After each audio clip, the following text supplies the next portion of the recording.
Жүрөгүндө ойногон кыргыз жаным, өзөгүндө туйлаган кыргыз каным. Жараткан берген жагдайда тайманбас тайбас эр кайда.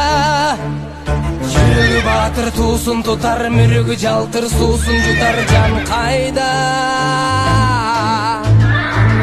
Канаты сынса кайнар. Оштун дегеле кыргыздын сыймык болгон мыкты оюнчу Манас Ниязовдун жашоосуна сапар тартабыз. Улуктан башка дагы эмнелерге кызыгасыз? Эл билбеген кандай таанаттарыңыз бар? Улуктан башка? Ырдайсызбы? Концертимди кой. Тамаша.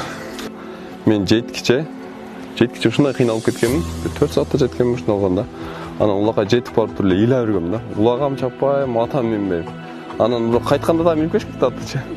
Атты да минип барбайм деп ыйлап жүргөм барып элечи. Достук командасынан эмнеге Ала тоо командасына өттүңүз? Азыр жана эстептим. Жана бирок эстедим, эсиме чыгып калды азыр. Кыргызстандан чыккан бренд кийим болгон үчүн дагы ушул өнүгүшүнө ушул жардам кылабыз да. Колдоо коем. Бул жактан мен сүрөтүн коюп футболкалар чыгарган. Ушу биринчи жолу көрүп аябай сүйүнгөм. Мындай көңүлчө мындайча айтканда көбүнчө мындай жакшы бирөө мисалы кино көрсөм да көзүмө жаш чыгып кетет. Анан жеңилип калган ыйлаган күндөр көп болгон. Оюндарын көрө албайт, жүрөгү чыдабайт. Каршы болгон эми чаппайлы коюп кичине коопсузураак улак депчи. Эшикке чыгарам. Анан үйдө бирөө отурса ошого телефондо звонок кылып эмне болду деп сурап турам. Анан жыгылып атканын, баягыларды каршылдатып тозуп атканын көрүшкө жүрөгүм чыдабай калды. Жүрөгүнүн жүрөгү эч кандай. Машина каршыладыңызбы? Мындай аралашма. Ооба. Театрда келген күндөр болду? Болгондо анан апасына көрчү көрсөтпөйт. Ата мынандай болуп калды деп калат.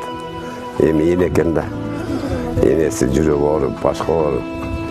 Эми апа Кудай сактайт. Каерде жүрсө деле Кудайга жакшы ишенет балам. Аябай эле көп кыйынчылыктар өткөн. Мен жаштыгымда эми жаш кезимде командаларга кошулбай көп жүрдүм. Кошулбай жашсын деп. Кетпеске кеңдеп эле тынч алып жакшы күндөр болсун. Жакшы күндөр адашып